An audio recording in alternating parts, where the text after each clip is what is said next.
Good morning. मैं Manisha astrologer आज आप सभी के समक्ष कुछ वास्तु की कुछ बातें लेके आई हूँ। घर में किस तरीके से क्या सिस्टमैटिक तरीके से हो और उसके क्या फायदे होने चाहिए, आइए जानते हैं। नया साल हो या कोई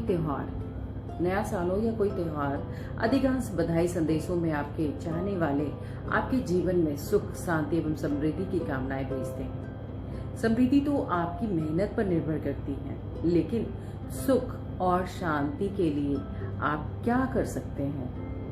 सुख और शांति के लिए जितना ज्यादा आपका व्यवहार मायने रखता है, उससे कहीं ज्यादा आपके घर का वास्तु भी मायने रखता है।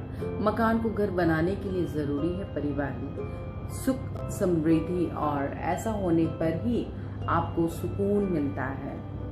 यदि आप घर बनवाने जा रहे हैं तो वास्तु के आधार पर ही नक्शे का चयन करें। अपने आर्किटेक्ट से साफ कह दें कि आपको वास्तु के हिसाब से बनाना है घर।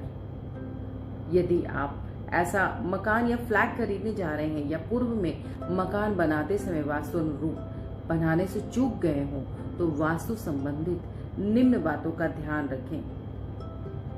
सुख शांति बनाए रखने में सफल हो सकते हैं आप भी। घर के प्रवेश द्वार पर स्वास्तिक या ओम का आकृति लगाएं। इससे परिवार में सुख, आत्मा, समृद्धि आती है।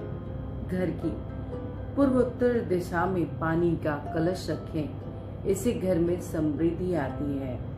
पूर्व दिशा में घर की खिड़की, दरवाजे इस प्रकार होनी चाहिए कि सूर्य का प्रकाश ज्यादा से ज्यादा समय के लिए घर के अंदर आए। इससे घर की बीमारियां दूर भागती हैं और व्यक्ति पॉजिटिव फील करता है।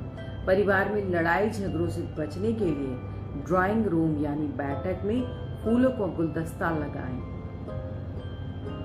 और रसोई घर में पूजा की अलमारी या मंदिर रखना चाहिए, लेकिन रसोई घर में कभी मंदिर नहीं रखते हैं। बेडरूम में भगवान के कैलेंडर या तस्वीरें या फिर धार्मिक आस्था से जुड़ी वस्तुएं कतई ना रखें। बेडरूम की दीवारों पर पोस्टर या तस्वीरें नहीं लगाएं तो अच्छा है। हाँ, अगर आपका बहुत मन है तो प्रकृति सौंदर्य दर्शाने वाला तस्वीर जरूर लगा सकते। इससे मन को शांति मिलेगी। पति पत्नी में झगड़े नहीं होंगे। वास्तु विज्ञान के अनुसार आपका घर, खास तौर पर आपका बेडरूम वास्तु दोष से मुक्त हो तो कई सारे परेशानियां यूं खत्म हो जाएंगी। खासतौर पति पत्नी के बीच प्यार की कमी और पैसों को लेकर परिवार में होने वाले छोटे मोटे विवादों का सामना नहीं करना पड़ता है। इसलिए अपनी लाइफ को रोमांटिक और खुशहाल बनाने के लिए बेडरूम में वास्तु की इन बातों का जरूर ध्यान रखना चाहिए। चाइनीज वास्तु विज्ञान के अनुसार बेडरूम में बत्तख की मूर्ति या तस्वीर रखनी चाहिए। जोड़े की या प्रेम और खुशी के प्रतीक पक्षी माने जाते हैं या पति पत्नी के बीच प्रेम संबंध को मजबूत बनाता है। जिनकी शादी में बाधा आ रही हो वह भी अपने बेडरूम में इसे रखे तो लाभ मिलेगा। ध्यान रखना चाहिए कि यह पक्षी हमेशा जोड़े में होते हैं। अकेला रखने से नुकसान होगा।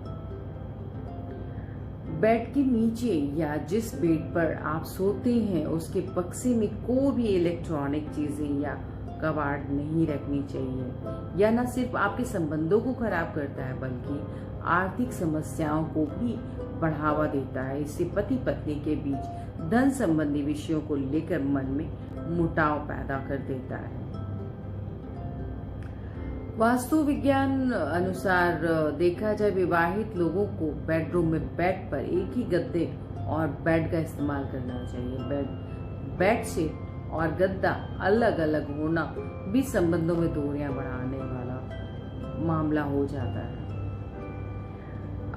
देखा जाए कि फेंग शुई में यह भी कहा गया है कि अगर संभव हो तो बेडरूम में दर्पण नहीं लगाना चाहिए। बेडरूम में दर्पण का रिफ्लेक्शन बेड पर होने से स्वास्थ्य पर विपरीत प्रभाव पड़ता है। इससे पति अथवा पत्नी में से किसी एक की तबीयत अक्सर खराब रहती है। इससे संबंधों में भी खराश आ जाती है। जीवन में प्यार की कमी होने लगती है। आप देखा जाए कि यदि आपके घर का बजट गड़बड़ा गया हो, डामाडोल हो गया हो, तो आप इससे खर्चे से बचने के लिए परिवार में अशांति रहती होगी। कमाने के सारे प्रयास व्यर्थ साबित हो रहे हो तो भगवान को खुश करने के लिए कुछ न कुछ उपाय जरूर करने चाहिए। घर में घुसते ही शौचालय नहीं होना चाहिए। काफी नेगेटिव वेव्स आते हैं उससे। घर के मुखिया का बेडरूम दक्षिण पश्चिम दिशा में अच्छा माना जाता है। दक्षिण पश्चिम दिशा में घर में शौचालय के बगल में देवस्थान कतई नहीं होना चाहिए, अथवा किचन भी नहीं होना चाहिए।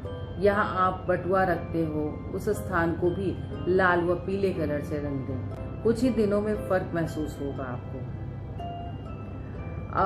अगर देखा जाए कि यदि आपको लगता है कि आपसे कोई ईर्ष्या करता है, आपके कई दुश्मन हो गए हैं, हमेशा असुरक्षा व भय के माहौल में जी रहे हो, तो मकान की दक्षिण दिशा में से जल के स्थान को हटा दें। इसके साथ ही एक लाल रंग की मोमबत्ती आग्नेय कोण में तथा एक लाल व पीली मोमबत्ती दक्षिण दिशा में नित्य प्रति जलाना शुरू कर दें। इससे काफी लाभ होगा, नुकसान से भी बचेंगे। घर में बेटी जवान है, उसकी शादी नहीं हो पा रही है, तो एक उपाय करें।